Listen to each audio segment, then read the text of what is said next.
राम हरे हरे। हरे कृष्णा प्रभु जी। हरे कृष्णा प्रभु जी। हरे कृष्णा ஆரம்பிச்சிருங்க மாதாஜி, டைம் ஆயிடுச்சு, ஆரம்பிச்சிருங்க. ஓகே, வந்துட்டாங்க. ஆரம்பிச்சிருங்க. हरे कृष्णा प्रभु जी। हरे कृष्णा माताजी। हरे कृष्णा माता जी। हरे कृष्णा माता जी। हरे कृष्णा प्रभु जी। हरे कृष्णा माता जी। हरे कृष्णा। ओम नमो भगवते वासुदेवाय। ओम नमो भगवते वासुदेवाय। ओम नमो भगवते वासुदेवाय। ओम अज्ञानतिमिरान्धस्य ज्ञानाञ्जनशलाकया चक्षुरुन्मीलितं येन तस्मै श्रीगुरवे नमः। श्रीचैतन्यमनोभीष्टं स्थापितं येन भूतले स्वयं रूपकदा मह्यं ददाति स्वपदान्तिकं। वन्देऽहं श्रीगुरो श्रीयुतपदकमलं श्रीगुरून् वैष्णवांश्च श्रीरूपं साग्रजातं सखगण रघुनाथान्वितं तं सजीवं सात्वैतं सावधूतं परिजनसहितं कृष्णचैतन्यदेवं श्रीराधा कृष्णपादान् सखगण ललिता श्रीविशाखान्वितांश्च। हे कृष्ण करुणा सिन्धु दीनबन्धु जगत्पदे गोपेश गोपिकाकान्त राधाकान्त नमोऽस्तुते। तप्त कांचन गौरांगी राधे वृंदावनेश्वरी वृषभानुसुते देवी प्रणमामि हरिप्रिये। वाञ्छकल्पतरुभ्यश्च कृपा सिन्धुभ्य एव च पतितनां पावनेभ्यो वैष्णवेभ्यो नमो नमः। नमो ब्रह्मण्य देवाय गो ब्राह्मणहिताय च जगद्हिताय कृष्णाय गोविन्दाय नमो नमः। नमो महावदन्याय कृष्ण प्रेम प्रदायते कृष्णाय कृष्ण चैतन्य नामिने गौरद्वेष नमः। गुरवे गौरचन्द्राय राधिकायै तदालये कृष्णाय कृष्ण भक्ताय तद्भक्ताय नमो नमः। नमो विष्णुपादाय कृष्णप्रस्थाय भूतले श्रीमदे भक्तिवेदान्त स्वामिन्निधि नामिने। नमस्ते सरस्वती देवे गौरवाणी प्रचारिणे निर्विशेष शून्यवादी पाश्चात्यदेशतारिणे। पंचतत्वात्मकं कृष्णं भक्तरूप स्वरूपकं भक्तावतारं भक्ताख्यं नमामि भक्तशक्तिकं। जय श्री कृष्ण चैतन्य प्रभु नित्यानंद श्री अद्वैत गदाधर श्रीवासादि गौरभक्तवृंद। हरे कृष्ण कृष्ण कृष्ण हरे हरे हरे राम राम राम हरे हरे। हरे कृष्ण कृष्ण कृष्ण हरे हरे हरे राम राम राम हरे हरे। हरे कृष्ण प्रभु जी। हरे कृष्ण हरे माता। कृष्ण माताजी। हरे कृष्ण माताजी। சரி, ஆரம்பிக்கலாம். ஓம் நமோ பகவதே வாசுதேவாய. ஓம் நமோ பகவதே வாசுதேவாய. ஓம் நமோ பகவதே வாசுதேவாய. ஓம் சத்ய ஹரே கிருஷ்ணா. வந்திருக்க எல்லாருக்கும் நமஸ்காரம். ஹரே கிருஷ்ண மாதாஜி பிரபு. 15 அத்தியாயம், அதாவது புருஷோத்தரமான யோகம், கிருஷ்ணருடைய யோகத்தை பார்க்க போறோம். அதாவது கடைசி இடத்துல வந்திருக்கோம். நாம இன்னும் 4 பதம் இந்த அத்தியாயத்துல பார்க்க வேண்டியிருக்கு. இதை முடிச்சுட்டு அப்படியே 16வது அத்தியாயத்துக்கு உடனே ஜம்ப் பண்ணி ஓடிடலாம். ஹரே கிருஷ்ணா. சரி, இந்த அத்தியாயத்துல என்னென்ன சிறப்புன்றதை நம்ம பார்த்துட்டு இருந்தோம். இனி என்ன பார்க்க போறோம் பார்க்க போறோம். அதுக்கு முன்னாடி இந்த நிகழ்ச்சி ஏற்படுத்த ஸ்ரீ ராதா கோவிந்தாஸ் பெங்களூருக்கு நம்ம அனைவரும் சார்பாக ஒரு சின்ன பிரார்த்தனை. जय श्री कृष्ण चैतन्य प्रभु नित्यानंद श्री अद्वैत गदाधर श्रीवासादि गौरभक्त वृंद की जय। हरे कृष्ण कृष्ण कृष्ण हरे हरे हरे राम राम राम हरे हरे। हरे कृष्ण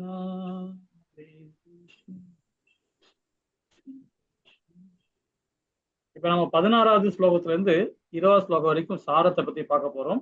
இந்த அத்தியாயத்தோட சாரத்தை அப்பமா. ஹரே கிருஷ்ணா. ஹரே கிருஷ்ணா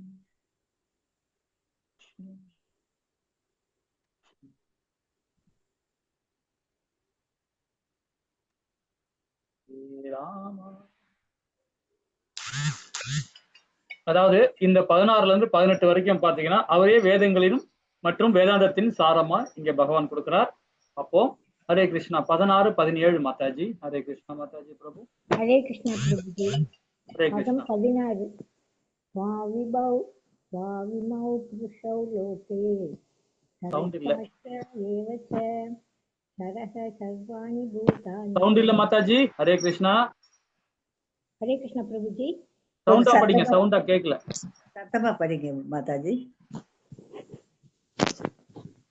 மொபைல் கிட்ட வச்சுங்க மாதாஜி, மைக் கிட்ட வச்சு படிங்க. ஹரே கிருஷ்ணா. स्वामिमौ पुरुषौ लोके सरश्चाक्षर एव च சர சர்வாணி பூதானி. ஹரே கிருஷ்ணா. ஓ அச்சர உச்சியதே. கேட்கலையா பிரபுஜி? இப்போ கேட்கலையா பிரபுஜி? கொஞ்சம் மெதுவா கேக்குது மாதாஜி. வேற யாராவது பாடுறாங்க? ஹரே கிருஷ்ணா மாதாஜி. நீங்க படிங்க மாதாஜி, டைம் வேஸ்ட் பண்ண படிங்க மாதாஜி. ஹரே கிருஷ்ணா மாதாஜி. ஸ்வாவிமௌ புருஷௌ லோகே சரசாச்சர ஏவ ச சர சர்வாணி பூதானி கோடஸ்தோ சர உச்யதே. ஹரே கிருஷ்ணா. 18 மாதாஜி. 17. 17 சாரி. உத்தம புருஷஸ்த்வன்ய பரமாத்மேத்யுதாக்ருதக யோ லோகத்ரயம் ஆவிஷ்ய விவர்த்யவ்யய ஈஸ்வரக. ஹரே கிருஷ்ணா பிரபுஜி. ஹரே ஹரே கிருஷ்ணா மாதாஜி. இந்த 16, 17 பதங்கள் பாருங்க. தவறக்கூடியவர்கள், தவறாதவர்கள் என 2 விதமான ஜீவன்கள் உள்ளனர். ஜட உலகில் உள்ள ஜீவன்கள் தவறக்கூடியவர்கள், ஆன்மீக உலகில் உள்ளவர்கள் தவறாதவர்கள் என்றும் அழைக்கப்படுகின்றனர். இந்த 16வது பதம், அதாவது ஜீவ உடலில் உள்ள ஜீவன்கள் அப்படின்னு சொல்றாரு. ஜீவ உலகில் உள்ள ஜீவன்கள் தவறக்கூடியவர்கள் இல்லைங்களா? அதாவது இந்த உடல் சார்ந்த செயல் செய்யும் போது நாம தவறக்கூடியவர்கள் தான். அதே ஆன்மீகம் சொல்லும் போதே பாத்தீங்கன்னா ஆத்ம ரூபத்துல நம்ம செயல்படுற செயல்னால தவறாதவர்கள் அப்படின்னு இந்த பதம் மூலியமா நாம் தெரிஞ்சுக்கிறோம். இன்னும் விரிவா படிக்கலாம். இந்த இருவருக்கும் அப்பாற்பட்ட உத்தம புருஷரான பரமாத்மா இருக்கிறார். அழிவற்ற இந்த இறைவனான அவர் 3 உலகங்களுக்குள் புகுந்து அவற்றை காக்கின்றார் அப்படின்னு இந்த பதத்துல படிச்சிருக்கோம். அதாவது 14வது அத்தியாயத்துல பாத்தீங்கன்னா இதை பத்தி இன்னும் விரிவா அங்க சத்துவகுணம், ரசகுணம், தம குணத்தை பத்தி சொல்றாரு 14ல.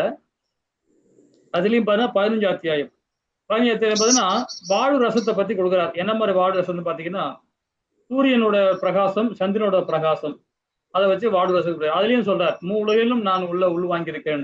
10வது அத்தியாயத்தில் என்ன சொல்றார்? அவருடைய விபூதி யோகத்துல எல்லா ஜீவராசி இதயத்துக்குள்ளும் நான் இருக்கிறேன். அதே மாதிரி இப்ப இருக்கிற எல்லா ஜீவராசியிலும் நான் தான் அப்படின்றார். என்னுடைய அம்சங்கள் தான் பாத்தீங்கன்னா தேவர்கள் கூட நான் தான் அப்படின்றார் இல்லைங்களா?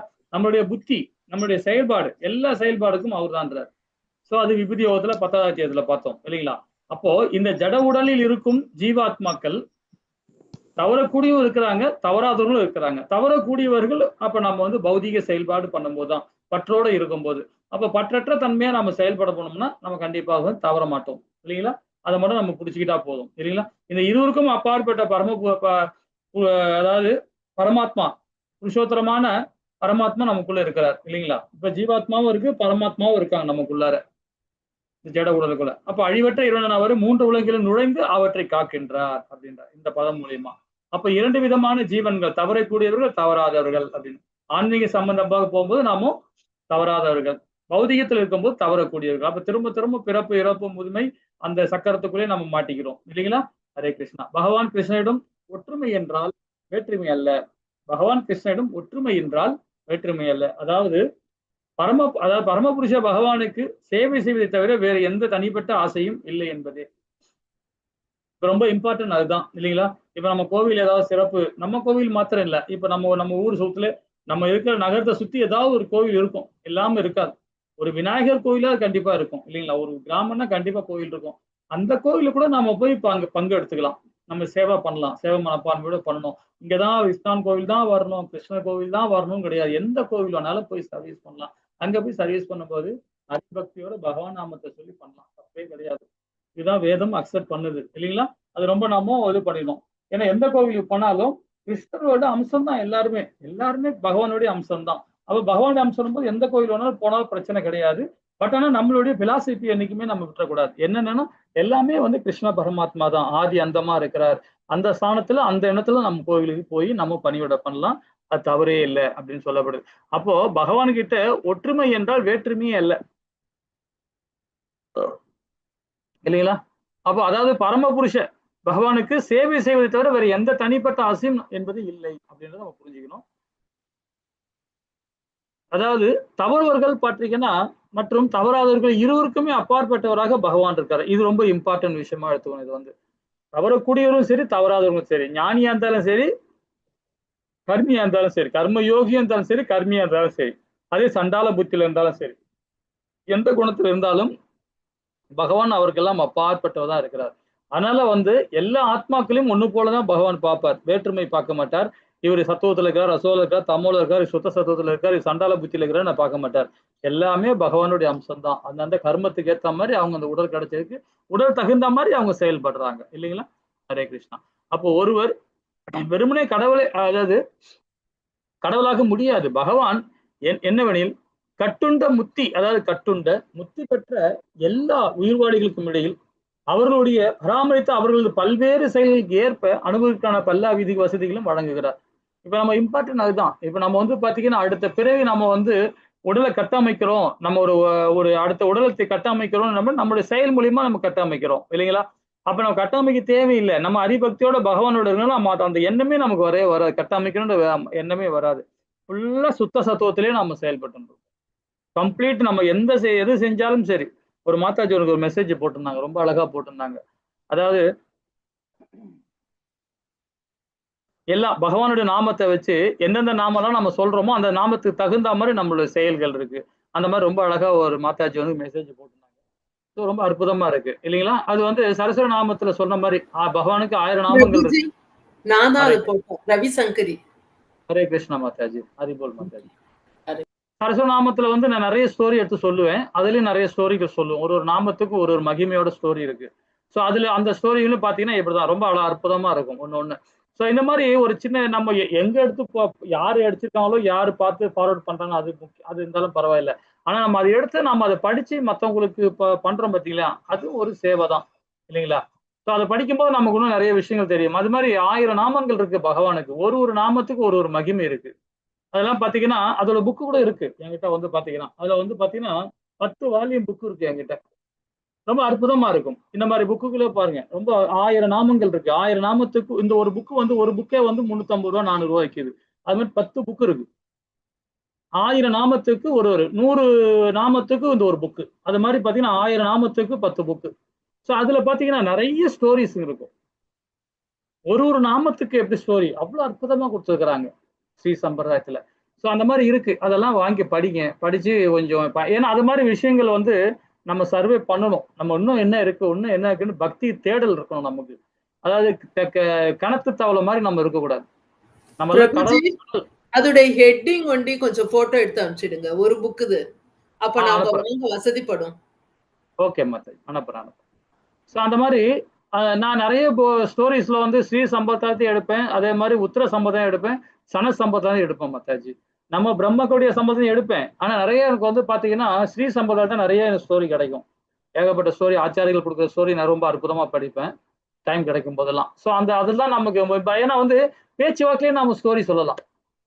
ஏதாவது இப்போ ஏதோ ஒரு டாபிக் எடுத்து பேசணும்னு வச்சுக்கலாம், அந்த ஸ்டோரி மூலியமா சொன்னோம்னா அது கொஞ்சம் புரியும்னா அது பகவானை பத்தி மையப்படுத்தி சொல்றதுனால அது சீக்கிரமா அது உள்வாங்குவாங்க. பௌதிக தன்மையோட சொன்னோம்னா அது உள்வாங்க மாட்டாங்க இல்லைங்களா? இதான் ரொம்ப இம்பார்ட்டன்ட். நம்ம ஆத்மா வந்து அந்த பௌதிக சொன்னா ஏத்துக்காது. புத்தி அப்படிதான், மனமும் அப்படிதான். ஆனா சீக்கிரமா ஏத்துக்கும். எப்படி ஏத்துக்கும்னு பாத்தீங்கன்னா பௌதிக தன்மையோட இருந்தா சீக்கிரமா அதை அக்செப்ட் பண்ணிக்கும் பௌதிக சம்பந்தப்பட்ட செயலுக்கு. ஆனா அத அந்த ஆத்மா ரூபத்துல சொன்னா அந்த பௌதிக தன்மை ஏத்துக்காது. ஆன்மீகத்தை பத்தி பகவானை பத்தி சொன்னா அந்த ஆத்மா வந்து ஏத்துக்கும் இல்லைங்களா? அது ரொம்ப இம்பார்ட்டன்ட். அப்ப ஆத்மாவை பத்தி நம்ம ஆத்மாவை வந்து ஏத்துக்கணும்னா நம்ம பகவானை மையப்படுத்தி செயல்படணும் இல்லைங்களா? அப்ப தவறக்கூடியவர்கள் தவறாதவர்கள் 2 விதமான செயல்பாடு நமக்குள்ளதான் இருக்கு. அதை நாம பார்த்து நம்ம செலக்ட் பண்ணி இது பண்ணணும் இல்லைங்களா? ஹரே கிருஷ்ணா. 18வது போதும் சொல்லுங்க, படிங்க மாதாஜி.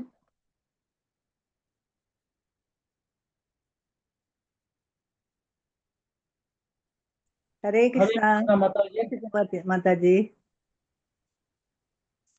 அவங்க ஏதோ டெக்னிக்கல் ப்ராப்ளம் நினைக்கிறேன். நேற்றோட சவுண்ட் கம்மியா தான் படிச்சாங்க.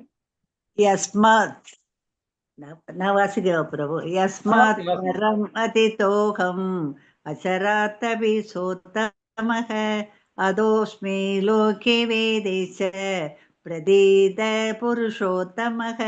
हरे कृष्ण प्रभुजी. ஹரே கிருஷ்ணா மாதாஜி.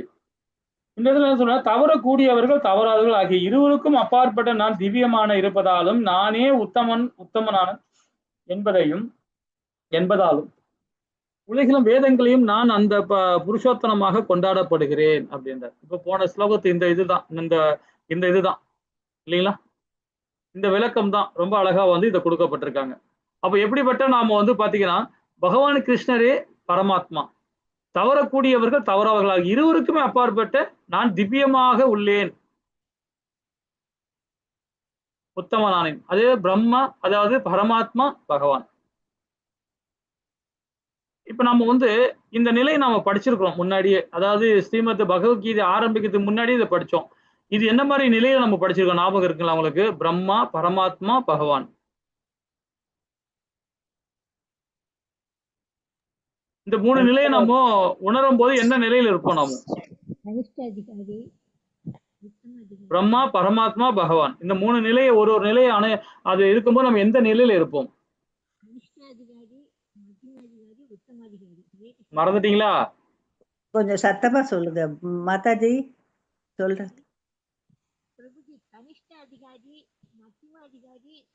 கேட்கவே இல்லையே மாதாஜி.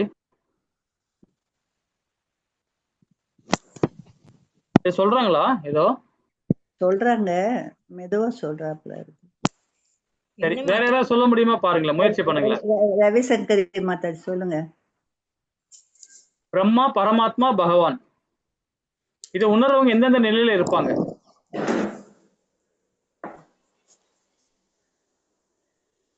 ஹரே கிருஷ்ண பிரபுஜி. சொல்லுங்க மாதாஜி. யார்? ரவிசங்கரி மாதாஜி சொல்லுங்க மாதாஜி. படிச்சிருக்கோம் ஏற்கனவே.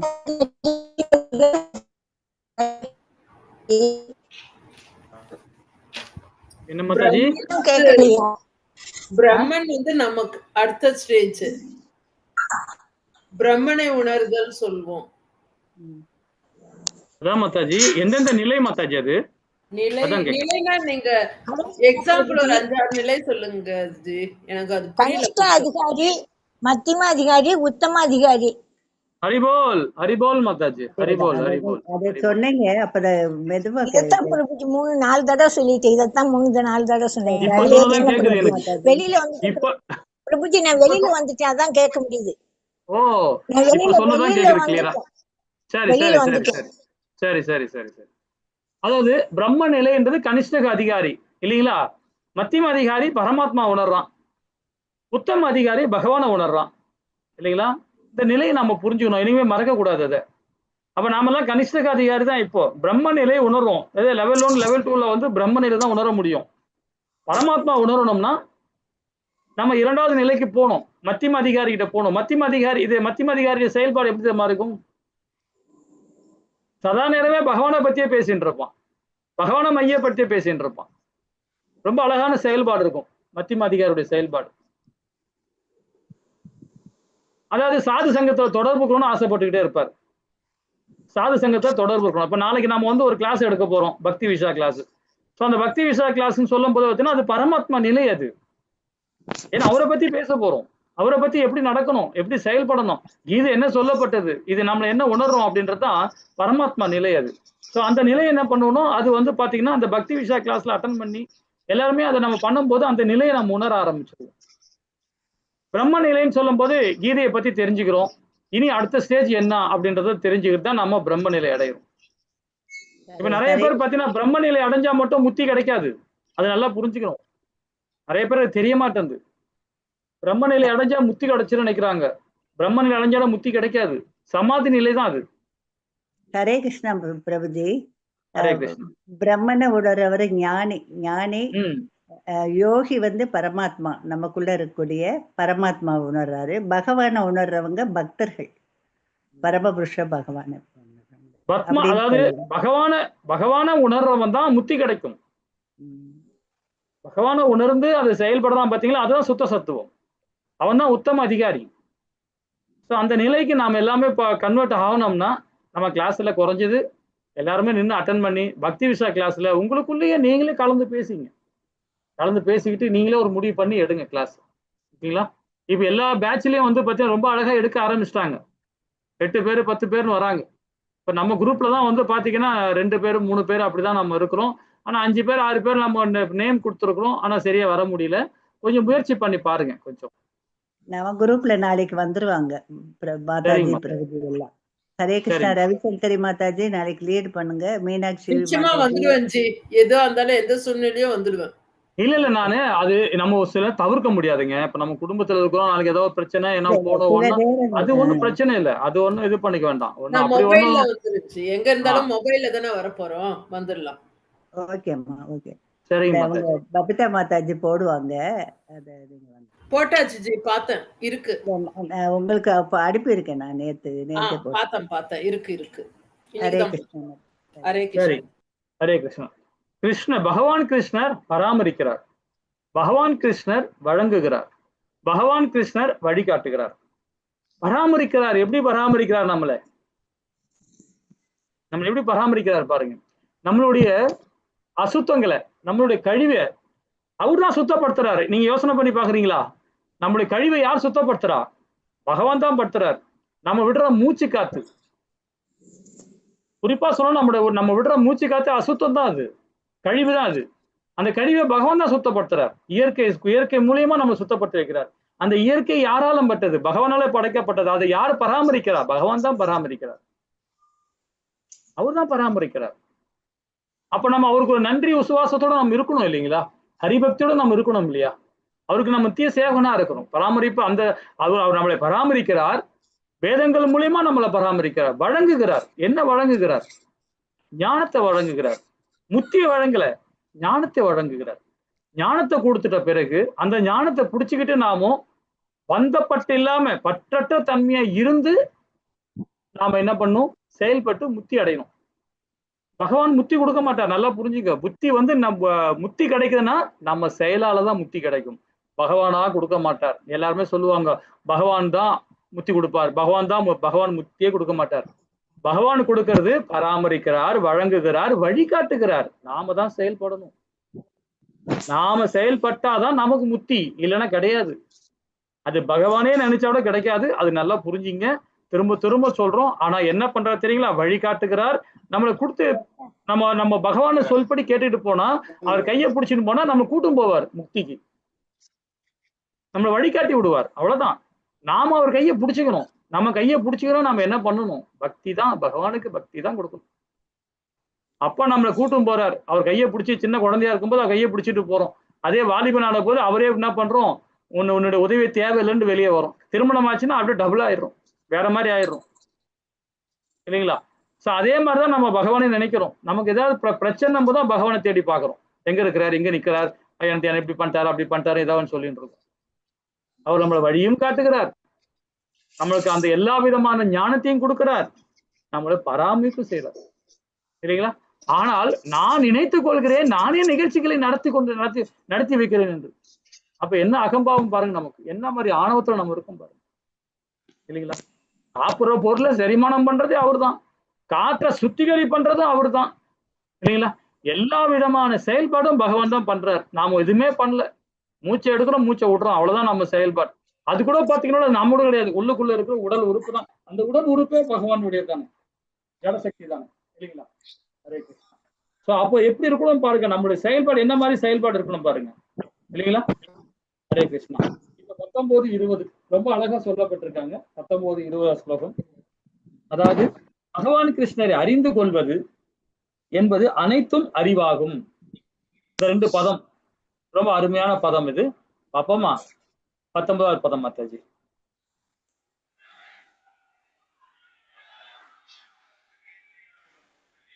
ஹரே கிருஷ்ணா. ஹரே கிருஷ்ணா. ஹரே கிருஷ்ணா. வாசிங்க மாதாஜி. ஹரே கிருஷ்ணா. டைம் ஆச்சு. 16வது அத்தியாயம் போகணும். நம்ம நீ தொடங்கணும். படிக்கோ. யோ மாம் ஏவம் அசம்மூடோ ஜானாதி புருஷோத்தமம் ச சர்வவித் பஜதி மாம் சர்வபாவேன பாரத. Hare Krishna Prabhuji. Hare Krishna. Hare Krishna. Hare Krishna.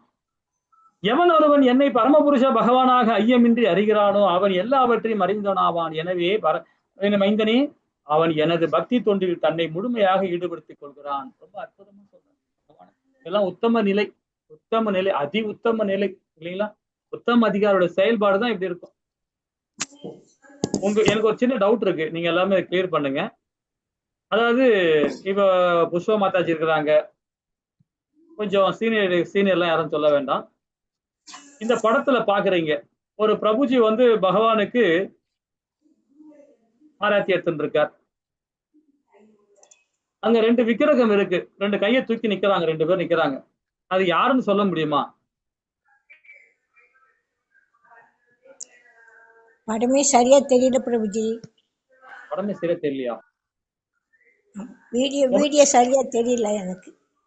Okay, senior duties சைலண்டா இருங்க, பக்தர்கள் பார்க்கட்டும், இது மத்தவங்க பார்க்கட்டும், லெவல் 2ல இருக்க பக்தர்கள் பார்க்கட்டும். ஹரே கிருஷ்ணா.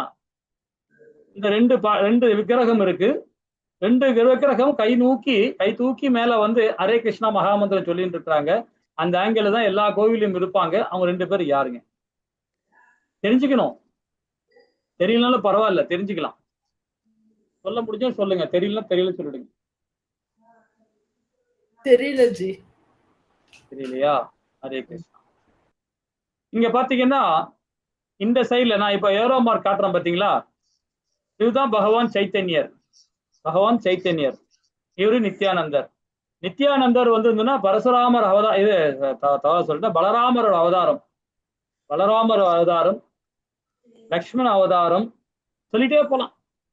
இவர் வந்து பாத்தீங்கன்னா அது இந்த சைட்ல இருக்கிற பகவான் சைத்தன்யர், பகவான் கிருஷ்ணரோட அவதாரம். அவர் கிருஷ்ணரோட அம்சம். அதாவது தாயார் கனகவல்லி தாயாரும் பகவானும் அவதாரம் தான் வந்து குவிய அவதாரம், ரகசியமான அவதாரம் சொல்றது பகவான் சைத்தன்யர். இப்ப 2 பேரும் பாத்தீங்கன்னா இருப்பாங்க. இது எல்லா இஸ்கான் கோவிலையும் இருக்கும், எல்லா இஸ்கான் கோவிலையும் இருப்பாங்க இவங்க. அதே மாதிரி இந்த இடத்துல, அதாவது நம்மளுடைய திருச்சியில உள்ள ஸ்ரீரங்கம் கோவிலோட இருக்கு விக்கிரகம். சோ பாத்தீங்கன்னா பகவான் சைத்தன்யரோட நித்யானந்த பிரபுவும் இருப்பாங்க. இந்த 2 விக்கிரகம். கீழே வந்து பாத்தீங்கன்னா இந்த இடத்துல வந்து ஸ்ரீல பிரபுபாதா இருக்கிறார், அவருடைய குரு. இது 4 தலைமுறை உள்ள குருக்கள் இருக்காங்க. மொத்தம் வந்து பாத்தீங்கன்னா 6 தலைமுறை இருப்பாங்க, 6 கோசாமிகள் இருப்பாங்க, வரிசையா இருப்பாங்க. இந்த இடத்துல 4 பேர் மட்டும் தான் வச்சிருக்கிறாங்க, 6 பேர் இருப்பாங்க. அதுக்கப்புறம் வந்து இன்னும் 6 கோசாமிகள் போட்டோஸ் இருக்கும். இது எல்லா இஸ்கான் கோவிலையும் அப்படிதான் நம்மளுடைய ஆச்சாரிகள் இல்லைங்களா? தெரிஞ்சுக்கலாம். ஓகே, சரி. இந்த இடத்துல என்ன சொல்றாருன்னா, இந்த ஸ்லோகத்தோடது, எவன் ஒருவன் என்னை பரமபுருஷ பகவானாக ஐயமின்றி அறிகிறானோ அவன் எல்லாவற்றையும் அறிந்தவனாவான். எனவே வரதின் மைந்தனி, அவன் எனது பக்தி தொண்டில் தன்னை முழுமையாக ஈடுபடுத்திக் கொள்கிறான். பகவானுடைய ஹரிபக்தியோட இருக்கிறவன் தன் குடும்பத்தையும் பாத்தீங்கன்னா ஹரிபக்தியை கொண்டாடுறதுக்கு முயற்சி பண்ணுவான். அவனுடைய கர்மா கரெக்டான இதுல செயல்பட்டுச்சுன்னா கண்டிப்பா வந்து குடும்பமே செயல்படும். பாத்தீங்கன்னா ஒரு சில குடும்பம் எல்லாம் கோவில்ல பாத்தீங்கன்னா ரொம்ப அழகா பண்றாங்க, பக்தி கொடுக்குறாங்க, அற்புதமா கொடுக்குறாங்க. புருஷன் பொண்டாட்டி குழந்தைகளோட வந்து பண்றாங்க. அதெல்லாம் வந்து பிரார்த்தம், பெரிய பிரார்த்தம் அதெல்லாம் இல்லைங்களா? ஒருவர் கிருஷ்ணரை அறிந்து கொண்டார் என்றால் அவர் அனைத்தையும் அறிந்தவர் ஆவார். பக்தி தொண்டில் ஈடுபடுகிறார், பகவானுடைய பக்தி தொண்டில் ஈடுபடுகிறார். குறைஞ்சபட்சமாவது நம்ம அவரை உணர்ந்து செயல்படணும் இல்லைங்களா? கடைசி பதம் அது 20வது பதம். அப்பமா ஹரே கிருஷ்ண மாதாஜி. ஹரே கிருஷ்ணா பிரபுஜி. இதி குஹ்யதமம் சாஸ்திரம் இதமுக்தம் மயா நக ஏதத் புத்வா புத்திமான் ஸ்யாத் கிருதக்ருத்யச்ச பாரத. ஹரே கிருஷ்ணா பிரபுஜி. கேட்டுச்சா பிரபுஜி? மாதாஜி ஹரே கிருஷ்ணா. வேத சாஸ்திரங்கள் மிக மிக ரகசியமான இந்த இப்பகுதி இதுவே. பாவமற்றவனே, தற்போது என்னால் இது வெளிப்படுத்தப்பட்டுள்ளது. இதனை புரிந்து கொள்பவன் அறிஞனாவான். அவனது முயற்சிகள் பக்குவத்தை அறியும். இன்னைக்கு இந்த புருஷோத்தரமான யோகத்துல பகவான் வந்து ரொம்ப அழகா நாம விளக்கம் கொடுத்திருக்கிறார். இந்த ஞானத்தை, இந்த வேத சாஸ்திரங்களை பத்தி ரொம்ப ரகசியமான பகுதின்னு இதுவரை சொல்லியிருக்கிறார் இல்லைங்களா? இதை யாரெல்லாம் அறிகிறார்களோ, இது எல்லாம் புரிஞ்சு நடக்க ஆரம்பிச்சிட்டோம்னா கண்டிப்பா நமக்கு முக்தி தான். அப்ப பலன்கள் என்ன? அந்த மாதிரி செயல்படும்போது பலன்கள் என்ன? இதனை புரிந்து கொள்பவன் அறிஞனாவான். அவனது முயற்சிகள் பக்குவத்தை அறியும். தகுதி பாவமற்றவர். இன்னும் பாருங்க, மிகவும் உன்னதமான பக்குவமான நபரை பகவான் கிருஷ்ணர் நாம் பின்பற்றினால் வீழ்ச்சி அடைபவர்களாக இருந்தாலும் நாம் அனைத்து வெற்றிகளையும் பெற முடியும் இல்லைங்களா? இப்ப பாத்தீங்கன்னா நம்ம நிறைய பேர் சண்டால புத்தியில இருக்காங்க. சண்டால புத்தியில இருந்தா கூட பகவான் என்ன வேதங்கள் மூலியமா என்ன சொல்லப்படுது பாத்தீங்கன்னா, ஏன்னா அவங்களுக்குள்ளே நான் பரமாத்மா ரூபத்துல இருக்கிறேன். ஏன்னா அவங்களாலையும் முக்தி கிடைக்கும். எல்லா ஆத்மாக்களுக்கும் முக்தி உண்டு. அந்த செயலால அவங்க புரிஞ்சு செயல்பட ஆரம்பிச்சாங்கன்னா அவங்களும் பிராமணனே, அவனும் ஒரு வைசியன் தான் அப்படின்றார். எல்லாராலையும் முடியும், பகவானுக்கு பக்தி கொடுக்க முடியும் இல்லைங்களா? அப்ப வேதங்களின் மிக ரகசியமான புரிதல் பகவான் கிருஷ்ணரை உன்னத நபர், எனவே அவர் வழிபடத்தக்கவர். இதனை எப்பொழுதுமே நினைவு கொள்வீராக. வாழ்க்கையில் பக்குவம் உள்ளதாகும் இல்லைங்களா? ஹரே கிருஷ்ணா. இதோட இந்த ஸ்லோகத்தை நிறுத்திப்போம். இந்த அத்தியாயம் முடிக்கிறோம். இப்ப நாம என்னென்ன படிச்சோம் அப்படின்றது ஒரு சின்ன கண்ணோட்டம் பார்த்தலாம், விளக்கம் பார்த்தலாம். அதுக்கப்புறமா 16 அத்தியாயத்துக்குள்ள போயிடலாம். ஹரே கிருஷ்ணா. இந்த இடத்துல நம்ம என்னென்ன பார்த்தோம் அப்படின்னு பார்த்தா, வீடா விடுதியா 1ல இருந்து 5வது பதம் வரைக்கும் பார்த்தோம். பௌதிக உலகம் தற்காலிகமானது அப்படின்னு பார்த்தோம். பௌதிக உலகம்ன்றது நம்மளுடைய வாடகை வீடு. இது பௌதிக உலகம், தற்காலிகமான லோகம் தான் இது இல்லைங்களா? ஆன்மீக லோகம் தான் நம்மளுடைய சொந்த வீடு. இதை புரிந்து கொள்பவர் வேதங்களை அறிபவர் அப்படின்னாரு. இது ஒரு விஞ்ஞானம், இது ஒரு ஞானம். இந்த ஞானத்தை தெரிஞ்சுக்கணும் இல்லைங்களா? அதே மாதிரி 6ல இருந்து 11ல பாருங்க, ஆன்மீக உலகத்தை பத்தி சொல்றாரு.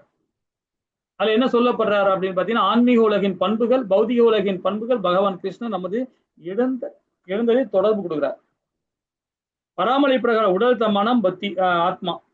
உடல், மனம், ஆத்மா. சாரம் பார்த்தீங்கன்னா விழிச்சி அடையக்கூடியவர்கள், விழிச்சி அடையாத கூறவர்கள் அப்படின்னு சொல்லி அதுல ஒரு 3-2 சென்டென்ஸ் கொடுக்குறாரு. விழிச்சி அடையக்கூடியவர்கள் பார்த்தீங்கன்னா தனிந்து அனுபவிக்க விருப்பம், எப்பொழுதுமே பௌதிக உலகில் இருப்பவர். வீழ்ச்சி அடையாதவர்கள் எப்பொழுதுமே பகவான் கிருஷ்ணனுடன் இருக்கவே விரும்புவார், எப்பொழுதுமே ஆன்மீக உலகை விட்டு செல்வதில்லை. சோ அந்த சாராம்சம் மூலியமாக இருக்கிறவங்க கண்டிப்பா வீழ்ச்சி அடையாதவர்கள். ஓகேங்களா? ஹரே கிருஷ்ணா. சரி, இப்ப நாம 16வது அத்தியாயத்துக்குள்ள நேரா போயிடுவோம். இந்த அத்தியாயம் என்ன சிறப்பு அப்படின்னு பாத்தீங்கன்னா, அசுர குணங்கள், தெய்வீகமான குணங்கள். இதை பத்தி தான் இந்த அத்தியாயத்தோட சப்ஜெக்ட். அசுர குணங்கள் அப்படின்னும் போது பாத்தீங்கன்னா அதுவும் நமக்குள்ளதான் இருக்கு, தெய்வீகமான குணங்களும் நமக்குள்ளதான் இருக்கு. இது எங்க வெளியெல்லாம் கிடையாது, நமக்குள்ளதான் இருக்கு. நாம அது வெளிப்படுத்தல, செயல் மூலியமாகவும் எண்ணங்கள் மூலியமாகவும் புத்தி மூலியமாகவும் அதை நம்ம செயல்படுத்தாம உள்ளுக்குள்ளே வச்சுட்டு இருக்கோம். எல்லாரும் நல்லவங்க தான், எல்லாரும் கெட்டவங்க தான் இல்லைங்களா? அந்த சாராம்சம் மூலியமா நாம இருக்கணும், அதை புரிஞ்சுக்கிட்டா போதும். இப்ப இந்த படத்துல பாக்குறீங்க, இந்த படத்துல யாருன்னு தெரியுதுங்களா? தெரியுது பிரபுஜி. இவர் தேவகிய அவளுடைய 8வது குழந்தை தன்னை கொல்லும் சொல்லவும் அசுரீரி கேட்கும், அவங்க வெட்ட போறாரு தேவகியும் வசுதேவரையும். ஹரே கிருஷ்ண பிரபுஜி. ஹரிபோல் மாதாஜி, ஹரிபோல் ஹரிபோல். ரொம்ப அழகா சொன்னீங்க மாதாஜி. அதாவது தேவகி தாயாரும் வாசுதேவரும் திருமணமாகி அப்பதான் உள்ள வீதி உலா கூட்டின்னு வர்றாரு. யார் கூட்டின்னு வரா? கம்சன் தான் கூட்டின்னு வரான். கம்சன் தான் ரதத்துல வச்சு கூட்டின்னு வரான். அந்த கூட்டம் வரும்போது அசுரி சொல்லிடுச்சு, இந்த மாதிரின்ட்டு உன்னை கொல்ல போறாங்க, 8வது குழந்தையா பிறக்க போது கொலை பண்ணான். அப்படி உடனே அந்த சண்டாளன் என்ன பண்றான், உடனே எடுத்து தன்னுடைய சகோதரியோட பார்க்காம உடனே வாள் எடுத்து கொல்ல போறான். அப்ப எந்த மாதிரி அதர்மம் பாருங்க.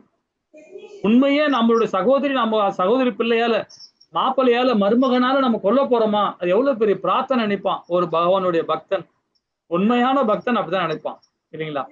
பாசம் உள்ள தன்னுடைய சகோதரி மேல பாசமா இருக்கிறவன் கண்டிப்பா பரவாயில்ல, கொன்னாலும் பரவாயில்லன்னு நினைப்பான். ஆனா எந்த அளவுக்கு இருக்கு பாருங்க அசூர குணங்கள். அப்போ அந்த துராத யுகத்துல அவ்வளோ அதர்மம் இருந்தது அப்பெல்லாம். அப்போ இவன் அந்த மாதிரி ஒரு கம்சம் அந்த மாதிரி இருந்தானா அந்த நாடு எப்படி இருக்கும் பாருங்களேன் இல்லைங்களா? அந்த நாடு என்ன மாதிரி இருக்கும் பாருங்க.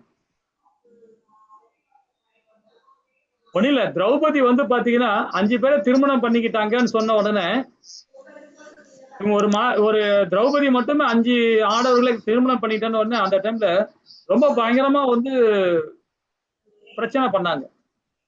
ரொம்ப வந்து இதாயிடுச்சு, அதாயிடுச்சு, பரமாத்மா வந்திருக்கிறாரு, இருந்தாலும் பாருங்க அவர் இருக்கும்போது இந்த மாதிரி அந்த மாதிரி ஒரே இது பண்ணிட்டாங்க. ஆனா அதுக்கப்புறமா பாத்தீங்கன்னா வியாசர் வந்து ரொம்ப அற்புதமா வந்து தன்னுடைய தந்தைக்கே வந்து அவருடைய தந்தைக்கு, யாருக்கு, திரௌபதிய தந்தைக்கு, துருபதனுக்கு ரொம்ப அழகா சொல்லி கொடுக்குறாரு. அந்த சத்தியத்தை சொன்ன உடனே அவன் புரிஞ்சுக்கிட்டார் மன்னர். அது மாதிரி மக்களுக்கு புரிய வச்சார் பகவான், ரொம்ப அற்புதமா புரிய வச்சார். அந்த அற்புதங்கள் நிறைய பண்ணிருக்காரு அந்த டைம்ல, காலகட்டத்துல. அப்ப கம்சன் மாதிரி யாரெல்லாம் சொன்னாலும் புரியாது. சிசுபாலன் மாதிரி, கம்சன் மாதிரி, ஜராசந்தன் மாதிரி, இவங்க நாளெல்லாம் புரியாது. அப்போ அவங்க எல்லாம் என்ன மாதிரி அந்த வந்து நம்ம பகவானுடைய விஸ்வரூபம் எடுத்தாதான் தெரியும் அவங்களுக்கு, இல்லைங்களா? சோ அதுதான் ரொம்ப அழகா மகாபாரதத்துல கொடுக்கப்பட்டிருக்காங்க. அசுரர்கள் அதிகமானதுனால்தான் பகவான் வந்து முழுமுற் கடவுளாக அவதாரம் கொடுத்து எல்லாத்தையும் ஒழிச்சாட்டினார். சரி, இந்த நிகழ்ச்சி ஏற்படுகிற ஸ்ரீ ராதா கோவிந்த் அஸ்தான் பெங்களூருக்கு ஒரு அணைவு சார்பாகவும் ஒரு சின்ன பிரார்த்தனை ஆரம்பிக்கும். ஏன்னா இது 16 அத்தியாயம் தொடங்கிறதுனால திருப்பி மங்களாச்சாரம் பண்ண வேண்டாம், இதை மட்டும் அப்படியே தொடங்கி ஆரம்பிச்சிடலாம். ஓகேங்களா? ஜெய் ஸ்ரீ கிருஷ்ணா சைத்தன்யா பிரபு நித்யானந்த ஸ்ரீ அத்வைத கதாதர சிவாசாதி கௌரவ. ஹரே கிருஷ்ணா கிருஷ்ண கிருஷ்ண ஹரே ஹரே, ஹரே ராம ராம ராம ஹரி. இப்ப நம்ம படிச்சோம். இப்ப 16 அத்தியாயம் பார்த்தீங்கன்னா 24 பதங்கள் தான். ஆனா 17, 18 தான் ரொம்ப இம்பார்ட்டன்ட். இதுலயும் இம்பார்ட்டன்ட் தான். ஆனா இதை விட வந்து 16, 17, 18 தான் வந்து முடிவுரை கொடுக்கிறார் பகவான். ஞான யோகத்துல பக்தி, அப்புறம் வந்து கர்மா, ராஜயோகம், ஞான யோகம், இந்த 4 இது கலந்து கொடுக்கிறார் 17, 18. சரி, 16ல என்ன கொடுக்கிறாரு பாத்தீங்கன்னா அசுர குணங்கள், தெய்வீகமான குணங்கள், அதை பத்தி கொடுக்கிறார். அசுர குணங்கள் மொத்தம் 26 குணங்கள். தெய்வீகம், அத தவறா சொல்லிட்டேன், தெய்வீகமான குணங்கள் 26, அசுர குணங்கள் 6. அசுர குணங்கள் மொத்தமே 6 தான் இருக்கு. ஆனா தெய்வீகமான குணங்கள் 26 கொடுத்துருக்கிறார். ஆனா நம்ம எல்லாருமே வந்து பாத்தீங்கன்னா கலந்தாப்புலதான் இருக்கும். 26 தெய்வீக குணத்துல நம்ம போக முடியல. ஆனா அசுர குணத்துல 6 குணத்துல ஈஸியா நம்ம உள்ள போய் மாட்டிக்கிறோம். ரொம்ப ஈஸியா போய் உள்ள போய் உட்காந்துக்கிறோம், சரிங்களா? அதை பத்தி நம்ம அழகா படிக்க போறோம் 6வது பதம் வரைக்கும். அதுக்கப்புறம் பாத்தீங்கன்னா ஃபுல் அண்ட் ஃபுல்லா இந்த அத்தியாயத்துல கடைசி வரைக்குமே அசுர குணத்தை பத்தி தான் சொல்ல போறார். அதாவது 7ல இருந்து ஆரம்பிக்கிறார். அதோட செயல்பாடு என்ன, அதோட மனோநிலை என்ன, அதோட குணங்கள் என்ன, நரகத்தினோட 2 கதவுகள், 3 கதவுகள் என்ன, அனைவருக்கும் தேர்வு செய்யப்போன வாய்ப்பு, அதுக்கு வந்து கடைசியில பாத்தீங்கன்னா 22, 23, 24 அந்த 3 பதங்கள்ல ரொம்ப அழகா கொடுக்குறாரு, முடிவுரை கொடுக்குறாரு. நரகத்துக்கான பாதைகள் எதுன்னு பாத்தீங்கன்னா 3 விதமான பாதைகள்னா காமம், கோபம், பேராசை. அதை பத்தி நாமும் 21ல இருந்து 24 வரைக்கும் நம்ம படிக்க போறோம். ஹரே கிருஷ்ணா. இப்போ இந்த அத்தியாயத்தை 3ஆ பிரிச்சிருக்கிறோம். இப்ப தெய்வீக அசுர குணங்களை பத்தி பார்க்க போறோம். முதல் பதம், இல்லைங்களா, என்ன சொல்ல வராங்க அப்படின்னு பார்ப்போம். அதற்கு முன்னாடி அசுர குணங்கள்னா என்ன, தெய்வீகமான குணங்கள்னா என்ன அப்படின்னு பார்க்க போறோம். ஆனா 2மே நமக்குள்ளதான் இருக்குன்னு நம்ம ஓரளவு தெரிஞ்சு வச்சுன்னு இருக்கோம், இல்லைங்களா? 2 குணமே நமக்குள்ளதான் இருக்கு. நம்மளுடைய செயல்பாடுக்கு ஏத்த மாதிரி, நம்மளுடைய எண்ணத்துக்கு ஏத்த மாதிரி, நம்மளுடைய புத்திக்கு ஏத்த மாதிரி அதான் நம்மள வெளிப்படுத்துது. உணர்ச்சிகள் மூலியமா இந்த மாதிரிதான் வெளிப்படுத்தும் இந்த கெட்ட குணம், நல்ல குணம். இப்ப வந்து பகவானை பத்தி படிச்சுக்கிட்டே இருக்கோம்னு வச்சுங்களேன். பகவானை பத்தி பண்ணா அந்த உணர்வு நமக்கு என்ன ஆகும் பாத்தீங்கன்னா அது தெய்வீகமான நிலையில கொண்டு போகும். தேவையில்லாம ஒரு டிவி சீரியல் பார்த்து உட்காந்துக்கிட்டு ஓன்னு அழுது நடப்போம். பாத்தீங்கன்னா எங்க திரும்ப முடிஞ்சிருமா, தமோ குணத்துல போய் கொண்டு போடும். ஆனா நாம என்ன பண்ணுவோம்னா நல்ல குணம் தானே, நல்ல போடுறான், ஒரு பாய் ஒருத்தனை சித்திரவதைப்படுத்துறான், ஒரு பாவி குடும்பத்தை நாசம் பண்றான், இப்படி அதை பார்த்தா அதுதான் ஓடிட்டு டிவி சீரியல்ல அதை பார்த்துட்டு இருக்கோம். அதை பார்த்துக்கிட்டே நம்ம என்ன பண்றோம், ஓன்னு அழறோம், இல்லைன்னா பந்தப்படுறோம். அப்படியே இப்படி இல்லாம நடக்கிறாங்க, இப்படி எல்லாம் போறாங்களேன்னு அது உள்வாங்கிக்கிறோம். அது அப்ப உள்வாங்கும்போது நம்ம குணம் ஆட்டோமேட்டிக்கா மாறிடுது. ரசகுணத்துல தமோ குணத்துக்கு ஓடி போகுது, இல்லைங்களா? சோ அதெல்லாம் அவாய்ட் பண்ணணும். கதை ஸ்டோரி படிக்கிறதுன்னு நிறுத்துருங்க. ஸ்டோரி படிக்கிறீங்களா, அதை சொன்ன பாருங்க, 1000 புக் இருக்கு, 1000 கதைகள் இருக்கு, 1000 கதைகள் இருக்கு, லட்சக்கணக்கான கதைகள் இருக்கு பகவானை பத்தி. அதெல்லாம் படிங்க. இதெல்லாம் படிச்சீங்கன்னாவே ஆட்டோமேட்டிக்கா நமக்கு அந்த புத்தியை விட்டு வெளியே போவார், அசுர குணத்துக்கே போவார். ஏன்னா சீக்கிரமா அசுர குணம் வந்துடும் நமக்குள்ளார. தெய்வீக குணங்கள் வராது, கொஞ்சம் கடினம். செயல்பாடுகள் அகிம்சை, சுய கட்டுப்பாடு, இல்லைங்களா? யார் மேலேயும் குற்றம் சொல்லக்கூடாது, ஒருத்தர் மேலேயும் குற்றம் சொல்லக்கூடாது. குற்றம் சொன்னாவே நம்ம அசுரத்தன்மை வந்துரும்ன்றாங்க. அதை பத்தி பார்ப்போம், இல்லைங்களா? 26 தெய்வீக குணங்கள், 6 அசுர குணங்கள். இப்போ 1, 2, 3 பதத்திலையும் பாத்தீங்கன்னா 26 தெய்வீக குணங்கள் மட்டும் சொல்றார். அப்புறம் 4, 5ல மட்டும் அசுர குணத்துல சொல்றார். அதுக்கப்புறம் பாத்தீங்கன்னா தொடர்ந்து அசுர குணம் தான். ஏன்னா நம்ம எல்லாருமே அதுதான் இருக்கிறோம், நம்ம கம்ப்ளீட்டா அதுதான் இருக்கிறோம், இல்லைங்களா? சரி, 1, 2, 3 இந்த 3 ஸ்லோகம் படிக்கிறீங்களா மாதாஜி? ஹரே கிருஷ்ணா. யாராவது படிக்கிறீங்களா இந்த 3 ஸ்லோகம்? ஹரே கிருஷ்ணா. யார் படிக்கிறீங்களாம்மா? ஹரே கிருஷ்ணா பிரபுஜி. வாசிக்கா பிரபுஜி. மாதாஜி யாராவது வாசிக்கிறீங்களா? ஹரே கிருஷ்ணா பிரபுஜி. நீங்க படிங்க மாதாஜி. ஹரே கிருஷ்ண பிரபுஜி. படிங்க. அபயம் சத்வசம் சுத்தி ஞான யோக வியவஸ்திதி தானம் தமச்ச யஜ்ஞச்சு யஜ்ஞச்ச ஸ்வாத்யாயஸ்தப ஆர்ஜவம். ஹரே கிருஷ்ண பிரபுஜி. ஹரே கிருஷ்ணா மாதாஜி. அடுத்தது புருஷோத்தரமான முழுமுக்காளர் கூறினார்,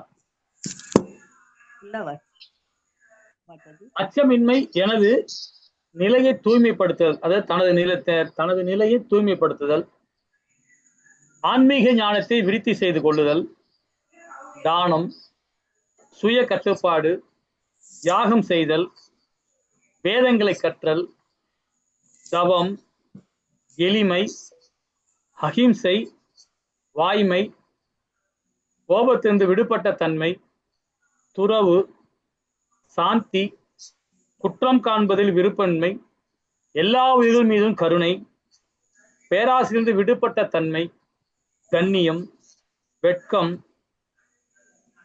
மன உறுதி, வீரம், மன்னிக்கும் தன்மை, தைரியம், தூய்மை, பொறாமையின்மை, மரியாதை எதிர்பார்க்காமல் இருத்தல் ஆகிய தெய்வீக குணங்கள் பரதினி மைந்தனி தெய்வீக இயல்புடைய உன்னதமான மனிதரை சார்ந்தவை அப்படின்றாரு. இந்த 26 குணங்களும் பார்த்தீங்கன்னா எதிலையாவது ஒரு குணத்துல நாம இருந்தாவே போதுங்க. பகவான் சொல்றது அதான் சொல்றாரு. இந்த 26 குணங்களையும் உன்னால ஃபாலோ பண்ண முடியலையா, பரவாயில்ல, அந்த ஒரு குணத்தை நீ ஃபாலோ பண்ணு, அப்ப 25 பின்னாடி நிற்கும், ரெடியா நிற்கும்ன்றார். இந்த 26 குணத்துல உங்களுக்கு ரொம்ப ஈஸியா வரும், இயல்பா நமக்கு வந்துடும். இந்த 26 குணங்கள்ல எனக்கு ரொம்ப இயல்பா வந்துடும் அப்படின்னு நினைக்கிறவங்க எந்த குணம் சொல்ல முடியுமா? சொல்லுங்க, உங்க இஷ்டத்துக்கு சொல்லுங்க, உங்களுக்கு புரிஞ்சுது.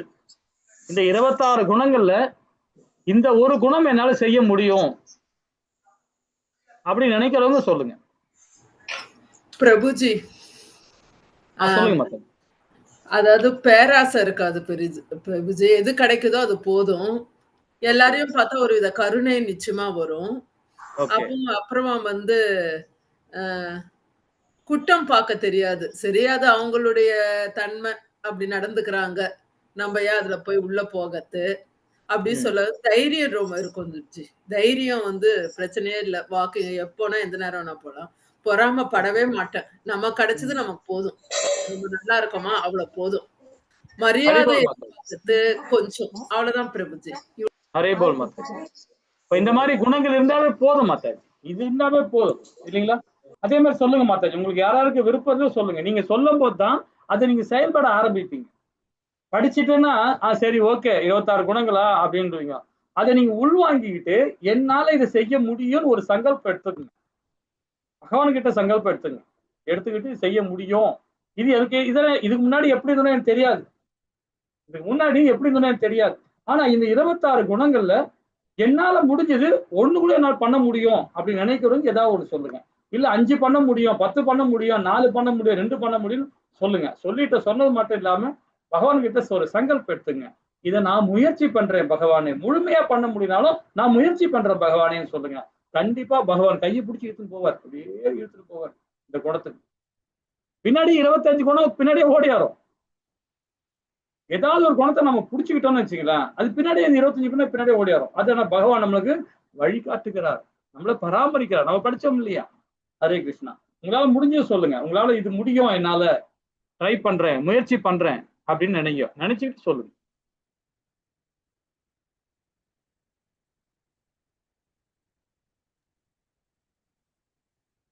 சொல்லுங்க மாதாஜி. ஹரே கிருஷ்ணா.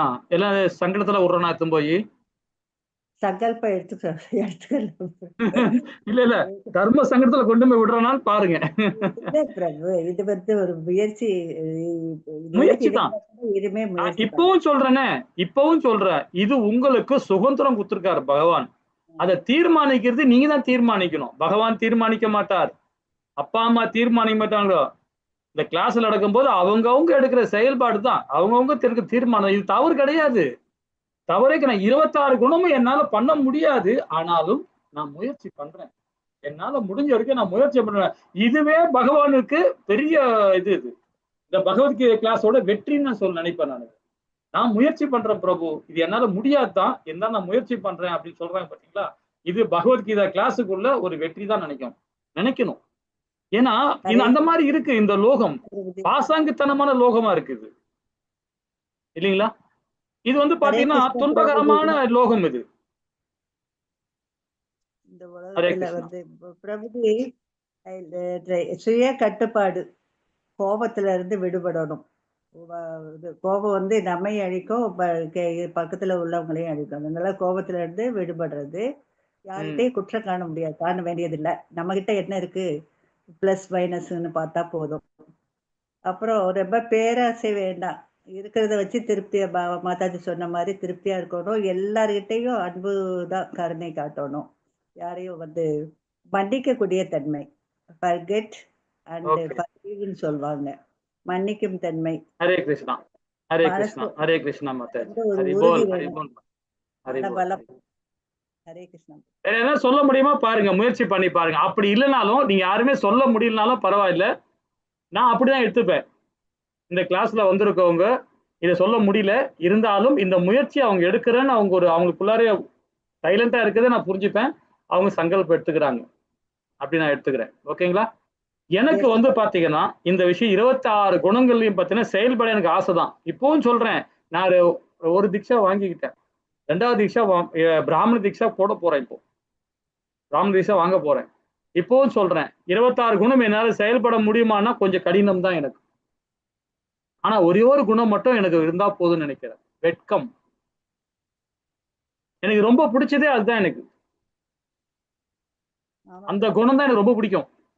இந்த 26 குணம் கூட எனக்கு பெருசா தெரியல, தானம் கூட எனக்கு பெருசா தெரியல, சுய கட்டுப்பாடு எனக்கு தெரியல, வெட்கம். ஏன் வெட்கம் பத்தி எனக்கு அவ்வளவு எனக்கு பிடிச்சதுன்னு சொல்ல வந்து பாத்தீங்கன்னா, நாமெல்லாம் தவறு செய்யக்கூடியவர்கள், தவறக்கூடியவர்கள். ஒரு செயலுக்கும் வெட்கப்படணும் நாம. ஏன்னா தவறக்கூடியவர்கள் தான் வந்து இந்த லோகத்துல அதிகமா இருக்கிறாங்க. நாம இதை தவறு செஞ்சிட்டோமே, இந்த உடல் பகவானுக்கு கொடுத்திருக்கிறார், இந்த உடலை வச்சு நாம தவறு செஞ்சிட்டோமே, வெட்கப்படணும் நாம. இது தெய்வீகமான குணங்கள். அந்த வெட்கப்பட என்ன ஆகும் தெரியுங்களா? அடுத்த வாட்டி அந்த தவறை செய்ய மாட்டான். எனக்கு ரொம்ப பிடிச்சதே வந்து அந்த வெட்கம் தான். இந்த கண்ணி கூட பிரச்சனை இல்லை, பேராசை, இந்த விடுபட்ட தன்மை. பேராசை இருக்கனால நம்ம விடுபட்ட தன்மையை வாழறோம். வெட்கம் சொல்லும் போதே பாத்தீங்கன்னா, அப்ப நம்ம ஒரு சூத்திரதாரி, மோசமான நிலைமையில இருந்திருக்கிறோம் இல்லைங்களா? இந்த உடல் கிடைச்ச பிறகு நம்ம அந்த மாதிரி எல்லாம் பண்ணிட்டு இருக்கோம். வெட்கப்பட்டு கூடி குறுகி இனிமேல் இந்த காரியத்தை செய்யக்கூடாதுன்னு சங்கல்பம் எடுத்து நம்ம செயல்பட ஆரம்பிச்சோம் இல்லைங்களா? வெட்கப்படணும். இது மாதாஜிக்கு தான், பெண்களுக்கு தான் வெட்கப்படுவானுங்க. பெண்கள் வெட்கப்படுறது அது வேற, அது காம மோகம், அது வேற. வெட்கம்ன்றது நாம செஞ்ச செயலை, எப்படிப்பட்ட உடல் பகவானுக்கு கொடுத்திருக்கிறார், எப்படிப்பட்ட காற்று கொடுத்திருக்கிறார், எப்படிப்பட்ட நிலம் கொடுத்திருக்கிறார், எப்படிப்பட்ட சமுதாயம் கொடுத்திருக்கிறார், எப்படிப்பட்ட வேதம் கொடுத்திருக்கிறார், எப்படிப்பட்ட சூரியன் சந்திரனை கொடுத்திருக்கிறார். ஆனா நாம அறிவுகட்டத்தனமாக நம்ம செயல்பட்டு இருக்கோமே, வெட்கப்படணும் நாம அப்படின்னு நினைக்கிறோம். இதுதான் உண்மையான தெய்வீகம் நான் நினைச்சது. சரிங்களா? ஹரே கிருஷ்ணா. அப்போ இப்ப நம்ம இது வரைக்கும் தெரிஞ்சுக்கிட்டோம், இந்த 26 குணங்களை பத்தி தெரிஞ்சுக்கிட்டோம், 26 பேர் என்னன்னு சொல்ல புரிஞ்சுக்கிட்டோம். ஆனா பகவான் என்ன சொல்ல வர்றார் ஒரு குணத்துக்கும்? இது ஒரு குணத்துக்கும் ஒரு ஸ்டோரி இருக்கு, 26 ஸ்டோரி இருக்கு. இதை சொல்லணும்னு வச்சுங்களேன், கண்டிப்பா 3 மாசம் ஆகாது முடியத்துக்கு. அவ்வளவு அற்புதமான கதைகள் இருக்கு இதெல்லாம். இதெல்லாம் தேடி பிடிச்சி படிங்க. நான் சொல்ல மாட்டேன், தேடி பிடிச்சி படிங்க. அச்சம் என்பதை பத்தி அவ்வளவு அழகா ஒரு கதை இருக்கு. சரஸ்வநாமத்துல ஒரு கதை இருக்கு, அச்சமின்மை.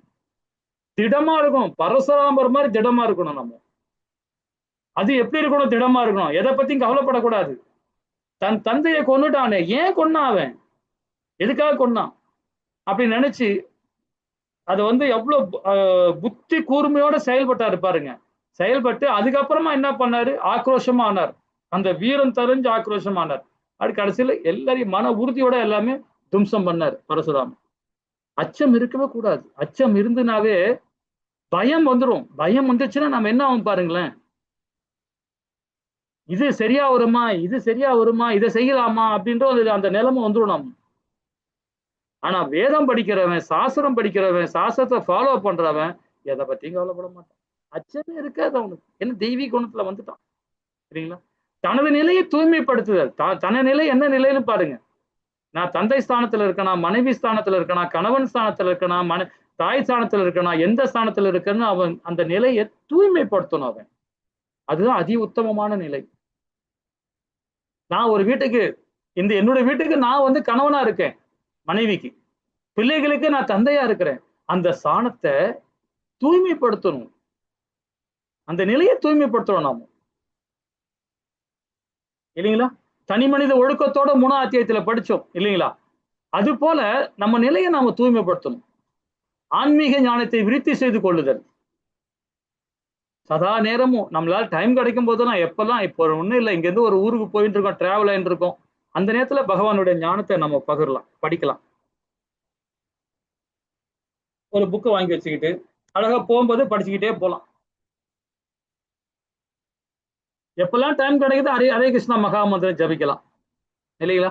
அந்த மாதிரி ஞானத்தை விருத்தி செய்யணும்னா படிக்கிறது தான். பகவானை பற்றி தெரியுது தான், பகவானோட வைபவத்தை தெரிஞ்சுக்கிறது தான், பகவானுடைய புராணத்தை படிக்கிறது தான், அவருடைய லீலை. ஹரே கிருஷ்ணா. அதே மாதிரி தானம். நம்ம என்னங்க தானத்தை பத்தி அடிக்கடி சொல்லுவீங்க, தானம் பந்தப்படுத்துன்னு சொன்னீங்களே, இதுல தானம் தானம் எப்படிப்பட்ட தானம் தெரியுங்களா? பகவானை மையப்படுத்தி செயல்படுற தானம். இது என்னோட தர்மம், அப்படி அந்த பட்ட தானம் தான் நம்ம கொடுக்கணும். இந்த தானம் பண்ணா என் அம்மா அப்பாவுக்கு புண்ணியம் கிடைக்கும், என் பையனுக்கு புண்ணியம் கிடைக்கும், பொண்ணுக்கு புண்ணியம் கிடைக்கும், எனக்கு புண்ணியம் கிடைக்கும் நினைச்சு பண்ணீங்கன்னா அந்த தானம் பாத்தீங்கன்னா மோகத்துல போய் முடியும். எதிர்பார்த்து கொடுக்கிற தானமே கிடையாது. அது எதிர்பார்த்து கொடுக்கறது தர்மமே கிடையாது. அது எதிர்பார்ப்பு இல்லாம பகவானை மையப்படுத்தி கொடுக்கிற தானம் தான் உலகிலே சிறந்தது. அதுதான் நாளை நம்ம 17 அத்தியாயத்துல அதான் படிக்க போறோம்.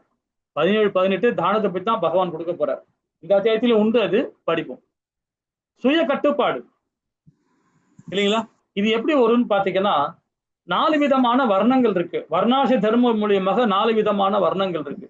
அந்த 4 விதமான வர்ணங்களுக்கு 4 சம்பிரதாயம் இருக்கு. 4 சம்பிரதாயம் இருக்கு, 4 கட்டுப்பாடுகள், 4 கடமைகள் இருக்கு. இந்த 16 தெரிஞ்சுக்கணும். தெரிஞ்சுட்டு சுய கட்டுப்பாடோட நம்ம செயல்படணும். அந்த 16 தெரிஞ்சுக்கணும். நம்ம பெருவாடு வாழவும் பெரியவங்க சொல்றாங்க இல்லையா, அதுதான் இந்த 16. இந்த 16 தெரிஞ்சுக்கணும். தெரிஞ்சுக்கிட்டு நம்மளுடைய கடமை என்ன, நம்மளுடைய கட்டுப்பாடு என்ன, அந்த கட்டுப்பாடை சுயமா நம்ம சிந்திச்சு செயல்படணும். வேதங்கள் மூலியமா உணர்ந்து, இல்லைங்களா? அந்த சுய கட்டுப்பாடுகள். யாகம் செய்தல்.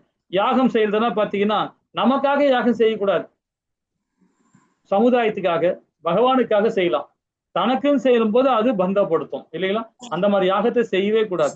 இன்னொன்னு யாக சக்கரம் பார்த்தோம், 3ஆவது அத்தியாயத்துல படிச்சோம், யாக சக்கரம். அந்த மாதிரி நம்மளுடைய கடமை என்ன, அதை நம்ம புரிஞ்சு நம்ம செயல்படணும், இல்லைங்களா? வேதங்களை கற்றல். நம்ம ஆச்சாரிகள் கொடுக்குற வேதங்களை கற்கணும், அதை கற்பிக்கணும். அதை விட்டு நம்ம யாரோ ஒரு ஸ்டோரிக்கு ஒரு கடையில விற்கிற புக்குங்களை வாங்கி படிக்காதீங்க. வேத சாஸ்திரம் கடைகளை போய் புக்கு வாங்கி படிங்க. சாதாரண புக்கு கடையில போனா அந்த மாதிரி புக் எல்லாம் கிடைக்காது, எங்காலத்துல கிடைக்கும். யாராவது கிளாஸ் பிரபுஜி 8 o'clock கிளாஸ் இருக்கு பிரபுஜி. ஓகே மாதாஜி. இன்னைக்கு வெள்ளிக்கிழமை இல்ல இன்னைக்கு? ஹரே கிருஷ்ணா. எஸ் பிரபுஜி, பிரபுஜி வந்துட்டாரு. பிரபுஜி வந்துட்டாரு. 2 நிமிஷம் முடிஞ்சிச்சு. சோ அந்த மாதிரி நாம வேதங்களை கற்கணும். அதே மாதிரி தவத்தை பத்தி நாளைக்கு படிக்க போறோம். அதை 17 அத்தியாயத்துல படிக்க போறோம், இல்லைங்களா?